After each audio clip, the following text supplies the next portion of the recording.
પંજાબમાં આવેલા ભયાનક પૂરને કારણે સર્જાયેલી ગંભીર પરિસ્થિતિ અને માનવ સર્જિત આપત્તિને ધ્યાનમાં રાખીને ગુજરાત સરકારે માનવતા ધર્મ નિભાવ્યો છે. ગુજરાત સરકારે પંજાબના પૂરગ્રસ્ત લોકોને જીવન જરૂરી ચીજવસ્તુની સહાય મોકલી છે.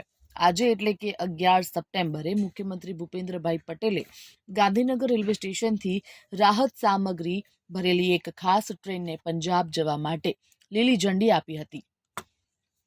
પૂરગ્રસ્તો માટે રાહત સામગ્રીમાં આવશ્યક તમામ ચીજવસ્તુઓ આપવામાં આવી છે. આ પૂરગ્રસ્ત રાહત સામગ્રીમાં મુખ્યત્વે શુદ્ધ પીવાનું પાણી, ખાદ્ય સામગ્રીના પેકેટ્સ, કપડાં, દવાઓ અને અન્ય આવશ્યક વસ્તુઓનો સમાવેશ થાય છે, જે પૂરથી પ્રભાવિત હજારો પરિવારો માટે અત્યંત જરૂરી છે. ગુજરાતની આ પહેલ અન્ય રાજ્યો પ્રત્યેની તેની સંવેદનશીલતા અને ભાઈચારાની ભાવના દર્શાવે છે.